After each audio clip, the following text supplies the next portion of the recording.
ایران کی پاسداران انقلاب نے ملک بھر میں انٹرنیٹ بحال کرنے کا اعلان کر دیا۔ پاسداران انقلاب کے مطابق ایران میں آج سے انٹرنیٹ سروسز بحال کر دی گئی ہیں۔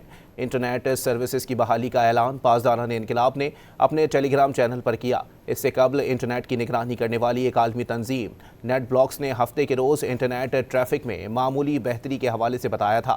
ایران میں حالیہ پرتشدد مظاہروں کے باعث انٹرنیٹ مسلسل 10 روز تک بند رہا، جو حالیہ برسوں میں انٹرنیٹ کی سب سے طویل بندش ہے۔